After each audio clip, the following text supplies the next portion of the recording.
Social মিডিয়ায় দারুণ viral দর্শনীয় স্থান ব্যাংককের অরুণ মন্দির। তবে ছবি বা ভিডিও দেখেই এতদিন চোখ ভরিয়েছেন আপনারা, কাছাকাছি গিয়ে দেখার সুযোগ হয়নি। এবারে দুর্গাপুজোর মণ্ডপসজ্জায় এই অরুণ মন্দির তুলে ধরেছেন দত্তপট্টি স্বামী বিবেকানন্দ ক্লাব।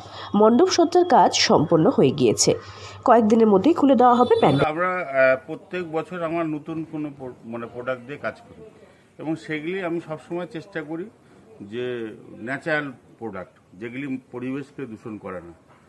এবং আপনারা দেখেছেন বিগত দিনে আমি বাঁশ, পাট, টায়ার, কাচের বোতল, তারপরে গতবার একদম সমস্ত গাছপালা দিয়ে করেছি। এবার টোটালটাই সামুদ্রিক আইটেম এবং এখানে মানে একদেশরা প্রজাতির প্রাণী বলে এগুলি কি পৃথিবীর সৃষ্টি।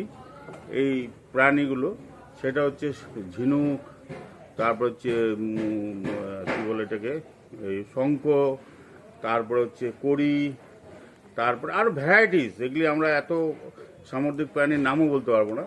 এই সমস্ত এই প্রাণীগুলো দিয়ে এই প্যান্ডেলটা এবার তৈরি হচ্ছে।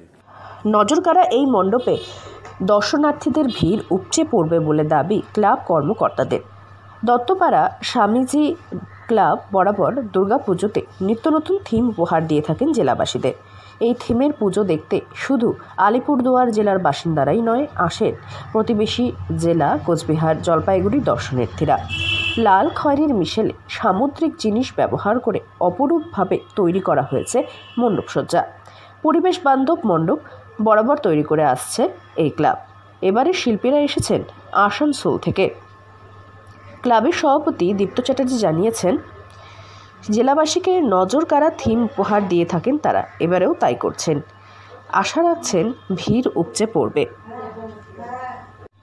আলিপুরদুয়ার থেকে অনন্যা দের রিপোর্ট, লোকাল 18 বাংলা।